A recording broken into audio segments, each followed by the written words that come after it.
నేతి నేతి వాక్యైః అంటాడు. నా ఇది ఇది కాదు ఇది కాదు ఇది కాదు ఇది కాదు అని చెప్తూ వెళతాడు. ఏమిటయ్యా ఆత్మ అంటే నేనే నేనే అంటున్నాను కదా. ఈ నేనే అంటే ఈ నేనేది శరీరమా కాదు అన్నాడు. నా ఇది కాదు అన్నాడు. మరి నేను అని అంటున్నాను మనస్సా? మనస్సు అంటే నా మనస్సు అంటున్నాం కదా. అంటే నేను వేరే ఉన్నాను, మనస్సు వేరే ఉన్నాడు. నా మనస్సు నా శరీరము అంటున్నాం. అంటే నాది నా బ్యాగు నా ఫోను అంటే ఫోన్ వేరే మనం వేరే కదా, బ్యాగ్ వేరే. మరి అప్పుడు బుద్ధి అందామా? నా బుద్ధి అంటున్నాం, అది కూడా వేరే. మనః బుద్ధి అహంకార చిత్తం ఇవేవి కాదు అన్నాడు. అయ్యా నేను అంటే ఎవరి నేను? ఆత్మస్వరూపుడనైనటువంటి నేను. అది నేను అంటే నీకు గుర్తించడానికే, నేను అని అనుకోవడానికి కాదు ఇది ఈ వ్యవస్థ అంతా. అందుకని ఇది కాదు ఇది కాదు ఇది కాదు ఇది కాదు అంటూ ఏది అవునో చెప్పాడు బ్రహ్మ విద్యలో. అందుకని మనకు కూడా దాన్ని సాధించడానికి వేళ్ల నుంచి కనపడుతుంది. వేళ్ళు కాదు, చెట్టు కాదు, కొమ్మలు కాదు, మళ్ళీ రెమ్మలు కాదు, ఆకులు కాదు, అక్కడ పండు ఒకటి ఉంది, ఆ పండు దాకా వెళ్ళాలి. ఇవన్నీ నా అంటే ఇవన్నీ నిజమే, దాటుకుని వెళ్ళాలి. కానీ ఇవి కాదు. కాండము పండు కాదు, కొమ్మ పండు కాదు, రెమ్మ పండు కాదు, ఆకు పండు కాదు.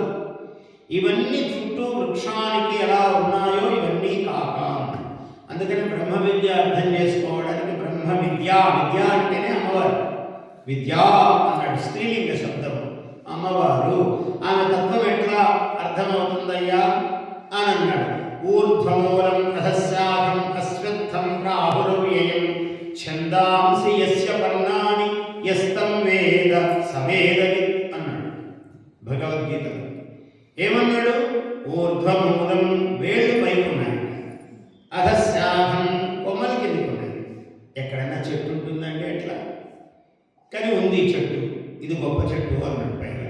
ఊర్ధ్వమూలం అధశాఖం ఊర్ధ్వమూలమధశాఖం అశ్వత్థం ప్రాహురవ్యయం అన్నాడు. అవ్యయం అశ్వత్థం, అశ్వత్థ వృక్షము రావి చెట్టు అన్నాడు. అదేమి రావి చెట్టు అయ్యా? నా నాశనము లేనిది, ఎప్పటికీ ఉండేది, అవ్యయం అన్నాడు. అని పెద్దలు ప్రాహువు చెప్తున్నాడయ్యా, గ్రహించు అన్నాడు. ఇంకా ఏం చెప్పాడు? ఛందాంసి యస్య పర్ణాని, దాని యొక్క రేకులు ఆకులు వేదములు అన్నాడు, ఛందస్సులు అన్నాడు. ఇది మూలం అన్నాడు. ఏమిటి చెట్టును ఒకసారి తిప్పి చూడండి. ఋషులు మూలము అంటే మన వంశంలో పుట్టినటువంటి పూర్వులందరూ వేళ్ళు. మనము మన సంతానము వాళ్ళ సంతానము ఇలా కిందికి పెరుగుతోంది, కొమ్మలు రెమ్మలు అన్నీ కూడా. అంటే ఇది వంశ వృక్షం తిరగబడి పైది కిందికి మారిపోతుంది. మూలములేమో ఋషులు, వేదములు, ఇవి వచ్చేటివన్నీ కూడా. అందుకని మనతో పాటు మన పిల్లలకు వేదము ధర్మము తెలిపితే ఈ శాఖలు గట్టిగా ఉంటాయి. ఆ మూలం నుంచి బలం అందుతూ ఉండాలి. మనకు అందలేదనుకోండి, సంస్కృతి మారిపోతే ఏమి అందదు, నిస్సారం అయిపోతూ ఉంటాయి. ఆకు పండుబారిపోతుంది.